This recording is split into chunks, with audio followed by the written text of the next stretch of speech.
Good morning, welcome to morning express. నీ Kumar Damera. BRS మాజీ MLA Peddi Sudarshan Reddy ఆరోగ్యం నిలకడగా ఉంది. సికింద్రాబాద్ యశోద ఆసుపత్రిలో వైద్యుల పర్యవేక్షణలో చికిత్స కొనసాగుతోంది. BRS working president KTR, deputy floor leader Harish Rao Yashoda హాస్పిటల్కు చేరుకుని పెద్ది సుదర్శన్ ఆరోగ్య పరిస్థితులపై ఆరా తీశారు. ప్రజలు ఎవరూ ఆందోళన చెందాల్సిన అవసరం లేదని, చికిత్సకు ఆయన స్పందిస్తున్నారని వైద్యులు తెలిపారు.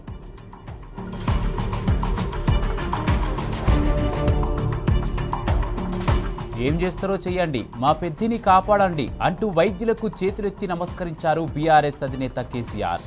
సికింద్రాబాద్ యశోద ఆసుపత్రిలో పెద్ది సుదర్శన్ రెడ్డిని కేసీఆర్ పరామర్శించారు.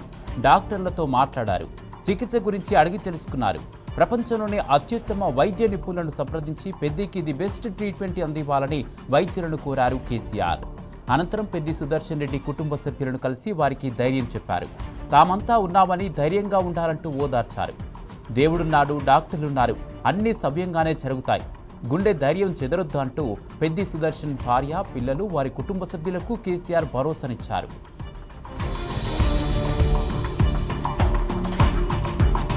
పెద్ది సుదర్శన్ రెడ్డికి ది బెస్ట్ ట్రీట్మెంట్ అందివ్వాలని యశోద ఆసుపత్రి వైద్యులకు కేసీఆర్ చెప్పారని బీఆర్ఎస్ నేత వినోద్ కుమార్ తెలిపారు. బ్రెయిన్కు సంబంధించి నిపుణులైన విదేశీ డాక్టర్లను సంప్రదించాలని కేసీఆర్ సూచించినట్లు చెప్పారు. సిటీ స్కాన్ తీసి బ్రెయిన్ పనితీరును డాక్టర్లు పరిశీలిస్తున్నారని వివరించారు. ప్రస్తుతం పెద్ది సుదర్శన్ రెడ్డి గుండె, ఊపిరితిత్తుల పనితీరు బాగుందని డాక్టర్లు చెప్పినట్టు వెల్లడించారు. బ్రెయిన్కు సంబంధించిన రిపోర్ట్స్ 2 రోజుల్లో వస్తాయని వినోద్ కుమార్ తెలిపారు.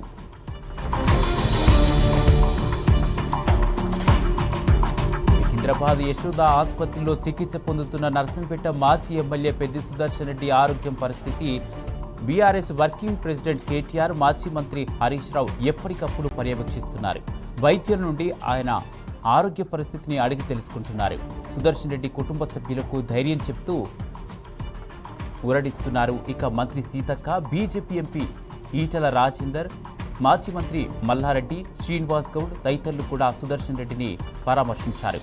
ఆయన త్వరగా కోలుకొని పరిపూర్ణమైన ఆరోగ్యంతో తిరిగి రావాలని కోరుకుంటున్నట్లు తెలిపారు.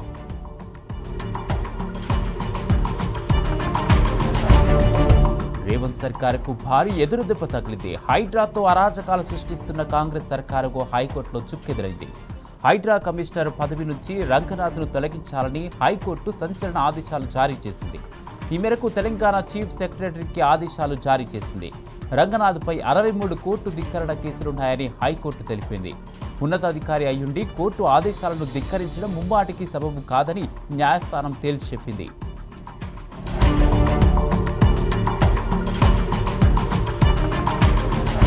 రేవంత్పై నిప్పులు చెరిగారు ఆర్ఎస్ ప్రవీణ్ కుమార్. బుల్డోజర్ ప్రభుత్వానికి హైకోర్టు తీర్పు చెంపపెట్టు లాంటిదన్నారు. రాష్ట్రాన్ని పాలించే నైతిక హక్కును రేవంత్ కోల్పోయాడని దుయ్యబట్టారు. హైడ్రాను అడ్డం పెట్టుకుని వేలాది మంది నిరుపేదల ఇళ్లను హస్తం సర్కారు కూల్చివేసిందని మండిపడ్డారు. ధనవంతుల ఇళ్ల జోలికి పోకుండా పేదల నివాసాలపైనే హైడ్రా దమనకాండ కొనసాగిందని ఆర్ఎస్ ప్రవీణ్ కుమార్ గుర్తు చేశారు.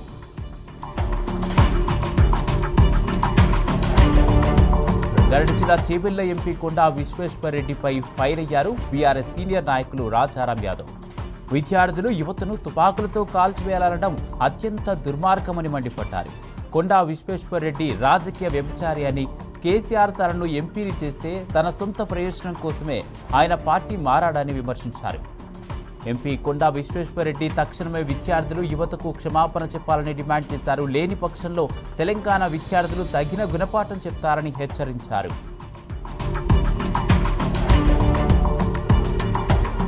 ప్రభుత్వ ఆస్తులను కాపాడాల్సిన ప్రభుత్వమే కోట్ల రూపాయల భూములను కబ్జాలు చేస్తుంటే చూస్తూ ఊరుకుంటోంది.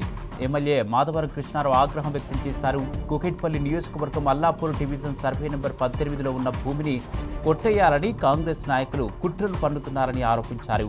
ఈ విషయాన్ని హైడ్రా అధికారులకు, రెవెన్యూ అధికారులకు తెలిసినా పట్టించుకోకపోవడం దారుణమన్నారు. ఎవరైనా కబ్జాలకు పాల్పడితే చట్టరీత్యా చర్యలు తీసుకుంటామని ఎమ్మెల్యే మాధవరం కృష్ణారావు హెచ్చరించారు. బీఆర్ఎస్ వర్కింగ్ ప్రెసిడెంట్ కేటీఆర్ మరోసారి గొప్ప మనసును చాటుకున్నారు. గిఫ్ట్ ఏ స్మైల్ ద్వారా విద్యార్థులకు తన వంతుగా సహాయ సహకారాలు అందిస్తున్న ఆయన సిరిసిల్ల స్టూడెంట్స్కు అండగా నిలిచారు. ఐఐటి వారణాసిలో సీటు సాధించిన సిరిసిల్లాకు చెందిన అభినవ్కు గిఫ్ట్ ఏ స్మైల్ కింద ల్యాప్టాప్ను అందజేస్తారు. అలాగే కళాశాల ఫీజు కూడా తాను చెల్లిస్తారని భరోసా ఇచ్చారు. చక్కగా చదువుకుని తల్లిదండ్రులకు మంచి పేరు తేవాలని, ఉన్నత స్థాయికి చేరుకోవాలని కేటీఆర్ ఆకాంక్షించారు. కేటీఆర్కు విద్యార్థి అభినవ్ తల్లిదండ్రులు లక్ష్మీనారాయణ, శ్రీలతలు ప్రత్యేక కృతజ్ఞతలు తెలిపారు. కేటీఆర్కు రుణపడి ఉంటామని పేర్కొన్నారు.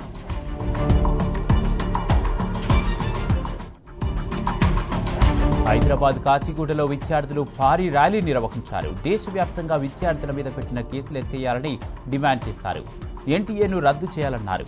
ఎప్పటి వరకు పోరాటం ఆగదని తెలియచెప్పారు. అయితే పలు విద్యార్థి సంఘాల ఆధ్వర్యంలో జరిగిన ఈ ర్యాలీలో స్టూడెంట్స్ భారీగా పాల్గొన్నారు.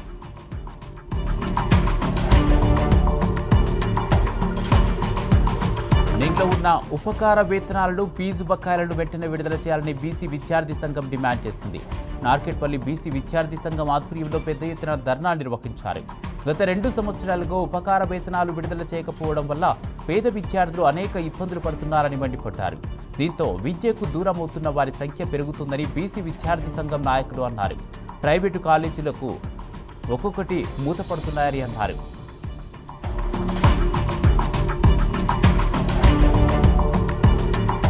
హైదరాబాద్లో టీజీపీఎస్సీ ఓఎంఆర్ షీట్లు రోడ్డు పక్కన పడి ఉండటం కలకలం రేపింది. హాస్టల్ వెల్ఫేర్ ఆఫీసర్ 2018 పోటీ పరీక్షలకు సంబంధించిన జవాబు పత్రాలను గుర్తించారు. అయితే పీవీఆర్ ఎక్స్ప్రెస్ వే వద్ద పిల్లర్ నెంబర్ 230 నుంచి 240 వరకు ఓఎంఆర్ ఆన్సర్ షీట్లు ఉండటం, అందులో హాల్ టికెట్ నెంబర్లు, పేపర్ కోడ్, సెంటర్ కోడ్, అభ్యర్థుల పేర్లున్నాయని ప్రత్యక్ష సాక్షులు చెబుతున్నారు. ఈ ఘటన టీజీపీఎస్సీ నిర్లక్ష్యానికి అద్దం పడుతుందని విద్యావేత్తలు అంటున్నారు. దీనిపై పూర్తి విచారణ జరపాలని టీజీపీఎస్సీ పోలీసులను ఆదేశించింది.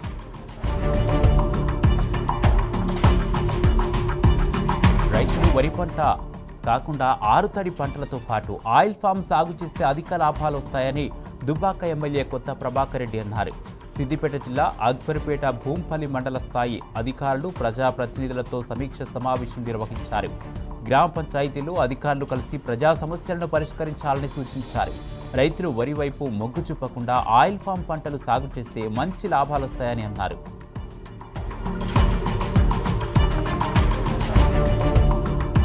పెద్దపల్లి జిల్లా కలెక్టరేట్ ముందు ధర్నా రైతులు చేపట్టారు. మాజీ ఎమ్మెల్యే దాసరి మనోహర్ రెడ్డి ఆధ్వర్యంలో కలెక్టరేట్ ముట్టడిలో పెద్ద ఎత్తున పీఆర్ఎస్ శ్రేణులు, రైతులు హాజరయ్యారు. అప్రకటిత కరెంటు కోతలు ఎత్తివేయాలని డిమాండ్ చేశారు. పెరిగిన యూరియా ధరలు తగ్గించాలని నినదించారు. రైతుల నుంచి మొక్కజొన్న కొనుగోలు చేసిన డబ్బులు చెల్లించలేదని, కాళేశ్వరం పంపులు ఆన్ చేసి రైతులకు నీళ్లివ్వాలని రైతులు డిమాండ్ చేశారు.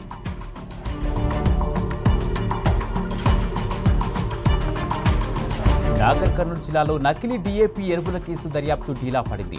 ప్రధాన సూత్రధారి ఇంకా పరారీలోనే ఉన్నారు. అధికార పార్టీ నేతల హస్తం ఉండడం వల్లే కేసు ఢీలాకు కారణమని రైతులు అంటున్నారు.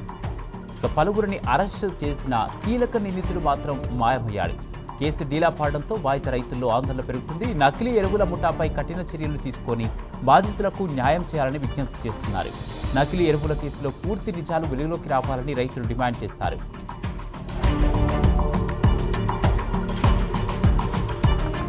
వికారాబాద్ జిల్లా పరిగి, పూడూరు మండలాల్లో నకిలీ డీఏపీ ఎరువుల విక్రయాలు తీవ్ర కలకలం రేపాయి. 1700 రూపాయలకే డీఏపీ ఇస్తామని, ఇంటి వద్దకే సరఫరా చేస్తామంటూ మధ్యవర్తులు పెద్ద ఎత్తున మోసానికి పాల్పడుతున్నారు. అయితే ఆ ఎరువులను పొలంలో చల్లే సమయంలో నకిలీ ఎరువులుగా గుర్తించినట్లు రైతులు తెలిపారు. ఎరువులు చల్లుతున్న సమయంలో చేతులకు బొబ్బలెక్కుతున్నాయని ఆరోపించారు. పోలీసులకు ఫిర్యాదు చేస్తే డబ్బులు తిరిగి ఇచ్చేది లేదంటూ మధ్యవర్తులు బెదిరిస్తున్నారని పలువురు రైతులు ఆరోపించారు.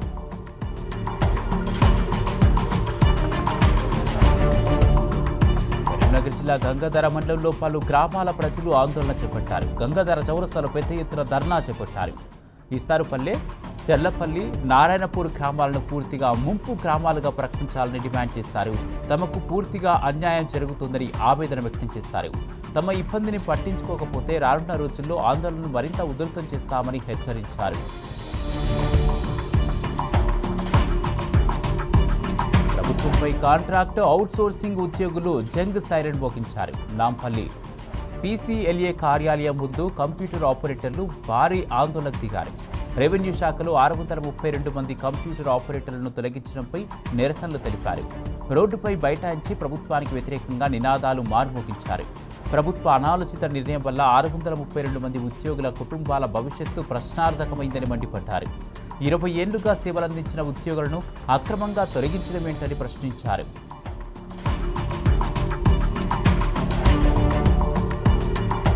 మత్స్యకారుల ఆందోళనతో నాగర్ కర్నూలు జిల్లా కలెక్టరేట్ హోరెత్తింది. గుడిపల్లి రిజర్వాయర్ దగ్గర తమపై జరిగిన దాడిని నిరసిస్తూ స్థానిక మత్స్యకారులు ఆందోళన చేపట్టారు. బాధ్యులను వెంటనే అరెస్ట్ చేయాలని డిమాండ్ చేశారు. నరసాయపల్లి కాంగ్రెస్ సర్పంచ్ గ్రామస్తులపై చర్యలు తీసుకుని గుడిపల్లి గౌరీదేవపల్లి మత్స్యకారులకు న్యాయం చేయాలని తేల్చెప్పారు. చేపలు పట్టే హక్కు మత్స్యకారులకే ఉందని స్పష్టం చేశారు. ఈ ఆందోళనకు మద్దతు వెల్లువెత్తింది. రాష్ట్ర, జిల్లా మత్స్యకార సంఘాల నాయకులు మద్దతు పలికాయి. దీంతో ఆందోళన మహోధృతమైంది. నాగర్ కర్నూలు జిల్లా కలెక్టరేట్ ముందు ఉద్రిక్త పరిస్థితి తలెత్తింది.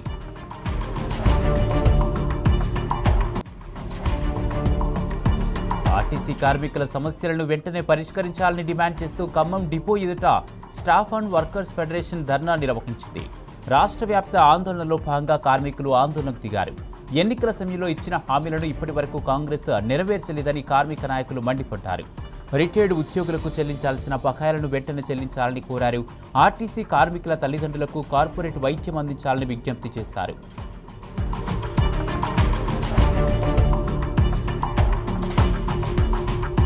ప్రోటోకాల్ పాటించకుండానే బండ్లగూడ, దమ్మాయిగూడలో శంకుస్థాపన కార్యక్రమాలు నిర్వహిస్తున్నారని కాంగ్రెస్ నేతల తీరుపై బీఆర్ఎస్ నేత రాగిడి లక్ష్మారెడ్డి మండిపడ్డారు. అభివృద్ధి కార్యక్రమాల్లో ఎంపీ, ఎమ్మెల్యేలు, ఉన్నతాధికారులను విస్మరించి కాంగ్రెస్ నాయకులు వారి ఇష్టం వచ్చినట్లు శంకుస్థాపనలు చేస్తున్నారని ఆరోపించారు. ఈ పద్ధతి ఇలాగే కొనసాగితే తామేం చేయాలో తమకు తెలుసన్నారు రాగిడి లక్ష్మారెడ్డి.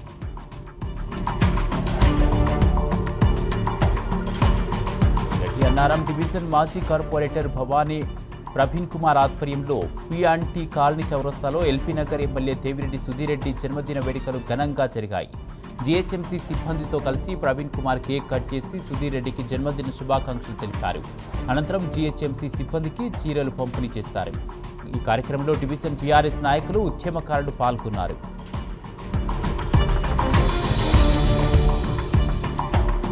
కేంద్ర విద్యాశాఖ మంత్రిగా ధర్మేంద్ర ప్రధాన్ రాజీనామా చేయడంలో జెన్సీ ఘన విజయం సాధించిందని సందర్భంగా నిరుద్యోగ జేఏసీ ప్రతినిధులు మొక్కలు నాటి తమ హర్షాన్ని వ్యక్తం చేశారు. హైదరాబాద్ వెంగళరావు పార్క్లో జేఏసీ ప్రతినిధులు సింధురెడ్డి, ఆస్మా, ప్రత్యూష తదితరులు మొక్కలు నాటారు. ఎల్నినో ప్రభావాలు తగ్గి మంచి పంటలు పండాలన్నా, మంచి ఆక్సిజన్ కావాలన్నా మొక్కలు నాటే కార్యక్రమాన్ని ఓ మహాయజ్ఞంలా ముందుకు తీసుకెళ్లాలని పిలుపునిచ్చారు. యువకులు తలుచుకుంటే చేయలేనిది ఏమీ లేదని అన్నారు. ఇంతటి గొప్ప కార్యక్రమం ప్రారంభించిన మాజీ రాజ్యసభ సభ్యులు జోగినపల్లి సంతోష్ కుమార్ గారికి కృతజ్ఞతలు తెలిపారు.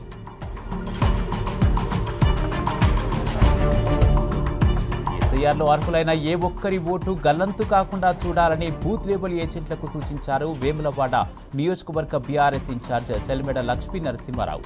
రాజన్న సిరిసిల్ల జిల్లా తెందుర్తి మండలంలోని మూడపల్లి, నర్సింగాపూర్, అసిరెడ్డిపల్లి, తిమ్మాపూర్, రామన్నపేట, అనంతపల్లి గ్రామాల పోలింగ్ బూత్ ఏజెంట్లు, పార్టీ సభ్యులతో ఆయన సమావేశం నిర్వహించారు. బూత్ లెవెల్ ఏజెంట్ల పాత్ర, ఎస్ఐఆర్ కార్యక్రమం ద్వారా ఓటరు జాబితాను పారదర్శకంగా, తప్పులు లేకుండా రూపొందించడం వంటి అంశాలపై వివరించారు.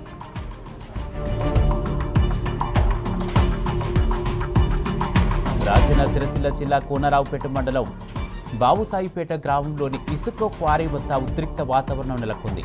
అనుమతులకు మించి నిబంధనలకు విరుద్ధంగా ఇసుక తవ్వకాలు జరుపుతున్నారంటూ ఆగ్రహించిన స్థానిక రైతులు క్వారీ వద్దకు చేరుకొని పనులను అడ్డుకున్నారు.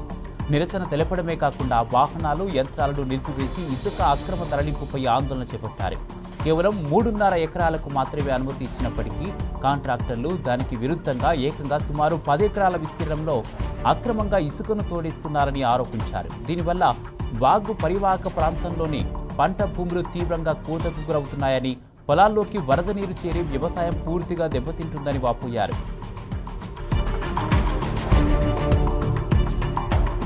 రాజన్న సిరిసిల్ల జిల్లా కోనరావుపేట మండలం గొల్లపల్లిలో ఓ వరి పొలంలో వేసిన నాట్లను జేసీబీ సహాయంతో తొలగించారు ఫారెస్ట్ అధికారులు. అటవీ భూమి ఆక్రమణకు గురికాకుండా చర్యలు తీసుకున్నట్లు అధికారులు చెబుతున్నారు. అయితే కొన్నేళ్లుగా ఈ భూమిలోనే తాము సాగు చేసుకుంటున్నామని, అసలే వర్షాలు లేక ఇబ్బందులు పడుతుంటే వరి నాట్లను తొలగించడం పట్ల గిరిజన రైతు ఆవేదన వ్యక్తం చేశారు. అధికారుల తీరుపై గిరిజన సంఘాలు, రైతులు ఆగ్రహం వ్యక్తం చేస్తున్నారు.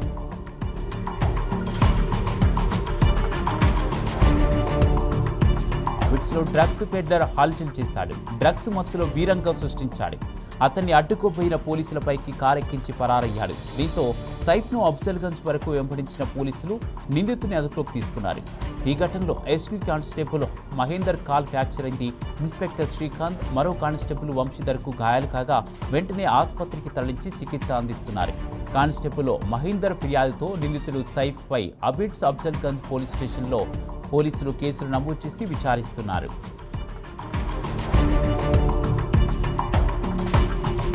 నల్గొండ జిల్లా దేవరకొండ మండలం ధర్మతండాలో వీధి కుక్కలు రెచ్చిపోతున్నాయి. మనుషులనే కాక వన్యప్రాణులపై సైతం దాడులకు దిగుతున్నాయి. తాజాగా కుక్కల దాడిలో ఓ జింకకు తీవ్ర గాయాలయ్యాయి. దాడిని గుర్తించిన గ్రామస్తులు కుక్కలను తరిమివేసి జింకను దేవరకొండ పశు వైద్యశాలకు తరలించారు. వైద్య సిబ్బంది గంట పాటు శ్రమించి తీవ్ర గాయాలైన జింకకు చికిత్సను అందించారు.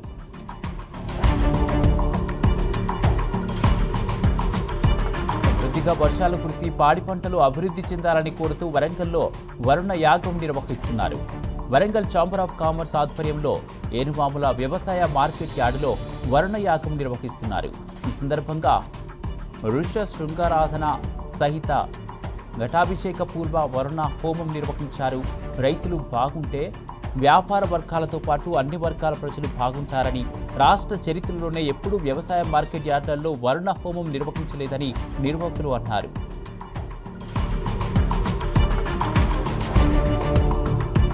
వేములవాడ శ్రీ భీమేశ్వర స్వామి ఆలయంలో భక్తుల రద్దీ నెలకొంది. వివిధ ప్రాంతాల నుంచి తరలివచ్చిన భక్తులు ఆలయ కళ్యాణ కట్టలో తలనీలాలు సమర్పించుకొని పవిత్ర స్నానాలు ఆచరించారు. స్వామివారిని దర్శించుకుని ప్రత్యేక పూజలు నిర్వహించారు. అనంతరం భక్తులు కోడిమొక్కులు చెల్లించుకున్నారు. బద్దిపోచమ్మ అమ్మవారికి బోనాలను సమర్పించి ప్రత్యేక పూజలు నిర్వహించారు.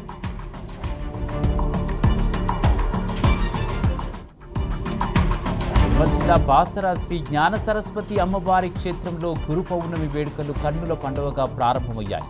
బాలాలయం నుండి ఆలయ అర్చకులు, వైదిక బృందం యాగశాల ప్రవేశం నిర్వహించి ఉత్సవాలకు అంకురార్పణ చేశారు. శాంతి మంత్రపఠనం, ఉత్సవ సంకల్పం, గణపతి పూజ, మండపారాధన, అగ్నిస్థాపన, వేద పారాయణం నిర్వహించారు. చివరి రోజైన బుధవారం వ్యాస మహర్షి విశేష ద్రవ్యాలతో మహాభిషేకం, ఆలకరణ, రుద్రాస్వాహాకారం, బలి ప్రధానము, పూర్ణాహుతితో ఉత్సవాలు ముగుస్తాయని ఆలయ ఈవో అంజనీదేవి తెలిపారు.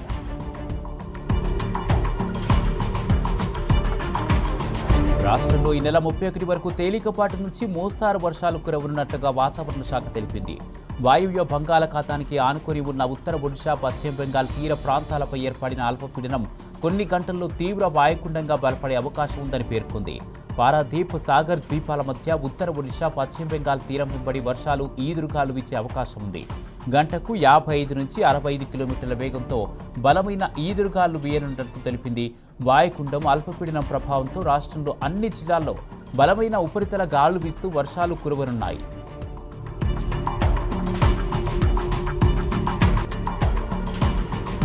పార్లమెంట్ ముందుకు పరీక్షల లీకేజీల నిరోధక చట్టాన్ని తెచ్చింది కేంద్రం. లోక్సభలో పబ్లిక్ ఎగ్జామినేషన్ చట్ట సవరణ బిల్లు 2026ను ప్రవేశపెట్టి చర్చను ప్రారంభించారు కేంద్ర మంత్రి జితేంద్ర సింగ్. ఈ బిల్లుపై సభలో విస్తృత చర్చ జరగనుంది. ఈ బిల్లులో 7 కీలక మార్పులను ప్రతిపాదించింది కేంద్రం. నీటి అక్రమాల నేపథ్యంలో విచారణలు, క్రిమినల్ ట్రయల్స్ను వేగవంతం చేయడానికి ఫాస్ట్ ట్రాక్ కోర్టుల ఏర్పాటు, పరీక్షల్లో అక్రమ పద్ధతులను అవలంబిస్తే కనీసం 5 ఏళ్ల నుండి గరిష్టంగా 10 ఏళ్ల వరకు జైలు శిక్ష విధించేలా చట్టంలో మార్పులు చేసింది. జరిమానా మొత్తాన్ని 10 లక్షల రూపాయల నుంచి 50 లక్షలకు పెంచుతూ సవరించింది. సర్వీస్ ప్రొవైడర్లకు విధించే జరిమానాను 1 కోటి నుంచి 5 కోట్లకు పెంచే నిబంధనను సవరణలో చేర్చింది.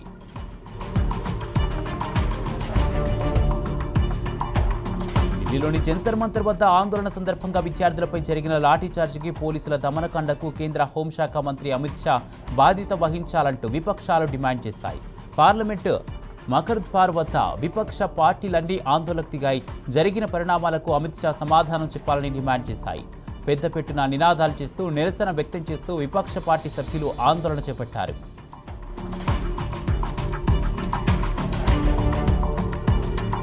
విద్యార్థుల చెలో పార్లమెంట్ ర్యాలీపై సిజేఐ కీలక వ్యాఖ్యలు చేసింది. శాంతియుతంగా నిరసన తెలపడం రాజ్యాంగం కల్పించిన ప్రాథమిక హక్కు అని గుర్తు చేసింది.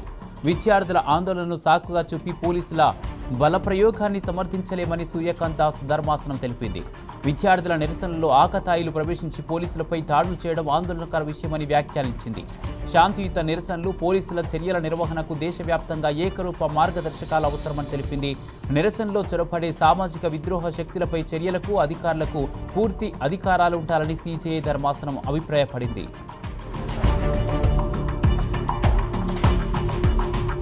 నీట్ పేపర్ లీకేజీ, విద్యా వ్యవస్థ ప్రక్షాళన కోసం ఆందోళన చేసిన సిజేపీ ఇప్పుడు రిలాక్స్ అవుతుంది. కేంద్ర మంత్రి ప్రధాన్ రాజీనామా చేయడం, ఇతర డిమాండ్లు నెరవేరడంతో వేడుకల్లో మునిగిపోయారు కాక్రోచ్ నేతలు. 5 స్టార్ హోటల్స్లో తీరొక్క వంటలు, డీజే డాన్సులతో సందడి చేస్తున్నారు.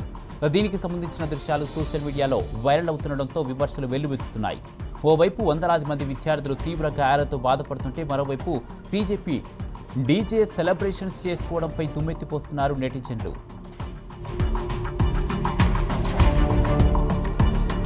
సామాజిక ఉద్యమకారుడు, పర్యావరణవేత్త సోనం వాంగ్చుక్ హర్యానాలోని గురుగ్రామ్లో ఉన్న మేదాంత ఆసుపత్రి నుంచి డిశ్చార్జ్ అయ్యారు.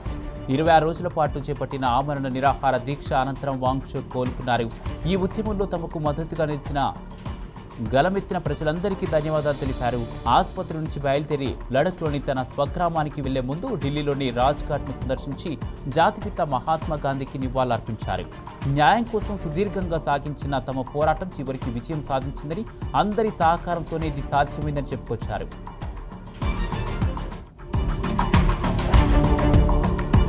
హిమాచల్ ప్రదేశ్లో వర్షాలు దంచి కొడుతున్నాయి. కొద్ది రోజులుగా కురుస్తున్న వర్షాలు, ఆకస్మిక వరదలతో రాష్ట్ర వ్యాప్తంగా 15 మంది మృతి చెందారు. కొండ చర్యలు విరిగిపడిన ఘటనలో పలువురు గల్లంతవ్వగా 121 రహదారులను మూసివేశారు అధికారులు. ముంపు ప్రాంతాల్లో సహాయక చర్యలను వేగవంతం చేశాయి రెస్క్యూ బృందాలు. అయితే మరో 3 రోజుల పాటు రాష్ట్రంలో భారీ వర్షాలు కురిసే అవకాశం ఉందని వాతావరణ శాఖ అంచనా వేసింది. రాబోయే 24 గంటల్లో సిమ్లా, సిర్మౌర్ జిల్లాల్లో ఆకస్మిక వరదలు సంభవించే అవకాశాలున్నాయని హెచ్చరించింది. ఈ నేపథ్యంలో 2 జిల్లాలకు రెడ్ అలర్ట్ ప్రకటించింది.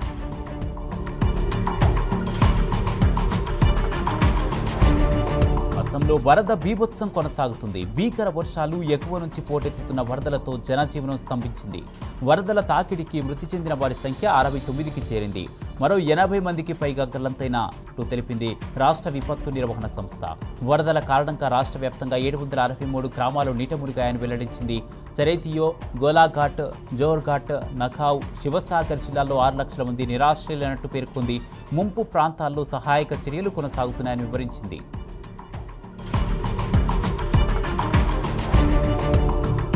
చైనాను వరుస తుఫానులు వణికిస్తున్నాయి. మొన్నటి భావి తుఫాను నుంచి తేరుకోకముందే ఇప్పుడు నౌల్ సైక్లోన్ ఆగమాగం చేస్తుంది. వర్షాలు, వరదల తాకిడికి 13 మంది మృతి చెందగా 33 మంది గాయపడ్డారు. అనేక మంది గల్లంతయ్యారు. తుఫానుల తీవ్రతకు జనజీవనం పూర్తిగా స్తంభించిపోయింది. ముంపు ప్రాంతాల్లో సహాయక చర్యలు చేపట్టిన రెస్క్యూ బృందాలు లక్షలాది మందిని సురక్షిత స్థావరాలకు తరలిస్తున్నాయి. ముందస్తుగా హైస్పీడ్ రైళ్లు, విమాన సర్వీసులను నిలిపివేశారు అధికారులు.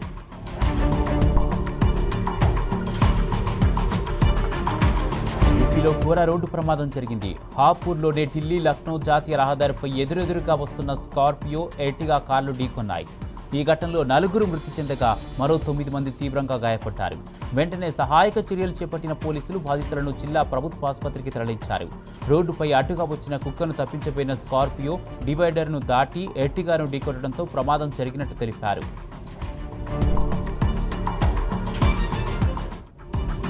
సౌదీ అరేబియాపై ఓవైపు ఇరాన్, మరోవైపు యెమెన్ విరుచుకుపడుతున్నాయి. ఈ దాడుల్లో సౌదీలోని అబా విమానాశ్రయం ఘోరంగా దెబ్బతింది. మంటల్లో చిక్కుకుని పూర్తిగా ధ్వంసమైంది. దీంతో విమానాశ్రయాన్ని పూర్తిగా మూసివేశారు. పలు నగరాల్లోని విమానాశ్రయాలను లక్ష్యంగా చేసుకుని ఇరాన్ దాడులు నిర్వహిస్తోంది. అలాగే అమెరికా స్థావరాలపై కూడా దాడులను ముమ్మరం చేసింది.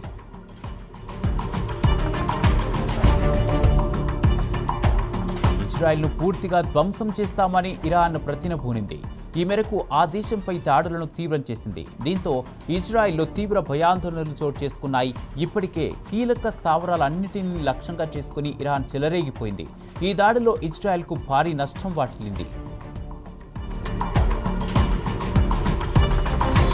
అంతర్జాతీయ ఉద్రిక్తతల నడుమ ప్రపంచ దేశాలకు ఉపశమనం కలిగించే ప్రయత్నం చేస్తుంది ఇరాన్. ప్రపంచ చమురు నాడి హార్మూజ్ను తెరిచే అంశంపై ఒమన్తో విస్తృత చర్చలు జరుపుతోంది. 2 రోజులుగా జలసంధి గుండా నౌకల రాకపోకల పునరుద్ధరణపై చర్చిస్తున్నట్టు పేర్కొంది. ఒమన్తో జరిగిన చర్చల్లో కొంత పురోగతి సాధించామని, త్వరలోనే హార్మూజ్ తెరుచుకుంటుందని తెలిపింది. హార్మూజ్ జలసంధి పర్షియన్ గల్ఫ్లో సముద్ర భద్రతను నిర్ధారించడానికి ఇరాన్ కట్టుబడి ఉందని పునరుద్ఘాటించింది. అమెరికాలో కాల్పులు కలకలం సృష్టించాయి. వాషింగ్టన్లోని సియాటల్ సెంటర్లో దుండగులు కాల్పులకు తెగబట్టారు. ఈ ఘటనలో 3 మృతి చెందగా పలువురు తీవ్రంగా గాయపడ్డారు. ఘటనా స్థలంలో సహాయక చర్యలు చేపట్టిన అధికారులు బాధితులను హార్బర్ వ్యూ మెడికల్ సెంటర్కు తరలించారు. పరారీలో ఉన్న నిందితుల కోసం గాలిస్తున్నట్టు తెలిపింది సియాటల్ పోలీస్ డిపార్ట్మెంట్. కాగా కాల్పుల శబ్దాలతో జనం ఒక్కసారిగా భయాందోళనకు గురయ్యారు. సెంటర్ నుంచి బయటకు పరుగులు తీశారు. దీనికి సంబంధించిన వీడియోలు సోషల్ మీడియాలో వైరల్ అవుతున్నాయి.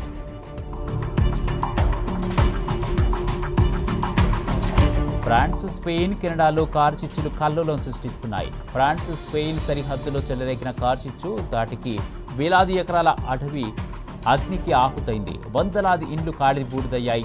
లక్షలాది మంది నిరాశ్రులయ్యారు. 18 విమానాలు, హెలికాప్టర్లతో 2500కు పైగా అగ్నిమాపక సిబ్బంది మంటలను ఆర్పేందుకు ప్రయత్నిస్తున్నారు. స్పెయిన్లో 76,000 మందిని సురక్షిత ప్రాంతాలకు తరలించారు. ఇటు కెనడా, అమెరికా బోర్డర్లోనూ కార్చిచ్చు వేగంగా వ్యాపిస్తోంది. దీంతో పలు కౌంటీల్లో ఎమర్జెన్సీ ప్రకటించారు అధికారులు.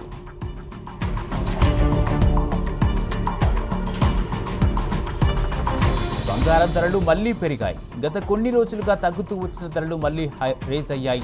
హైదరాబాద్ మార్కెట్లో 10 గ్రాముల 22 క్యారెట్ల బంగారం ధర ₹850 పెరగా 24 క్యారెట్ల పసిడి ధర ₹960 మేర పెరిగింది. ఇక వెండి ధరలు నిలకడగా కొనసాగుతున్నాయి. కిలో వెండి ధర హైదరాబాద్ మార్కెట్లో ₹2,40,000 వద్ద ట్రేడ్ అవుతోంది.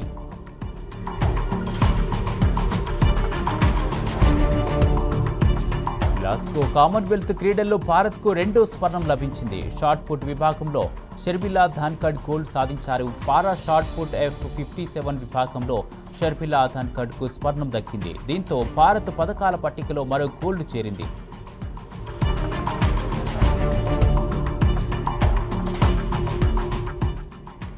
ఇవి మార్నింగ్ ఎక్స్ప్రెస్ అప్డేట్స్. చూస్తూనే ఉండండి టీ న్యూస్.